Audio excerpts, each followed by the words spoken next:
The National Weather Service in Raleigh has issued a severe thunderstorm warning for Wayne County, southeastern Wilson County, east central Johnston County, until 8:30 p.m.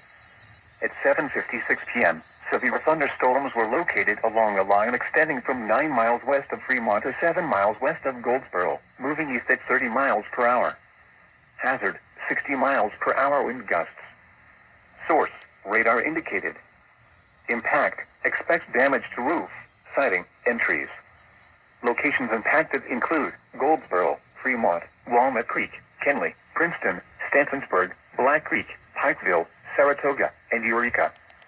For your protection, move to an interior room on the lowest floor of a building.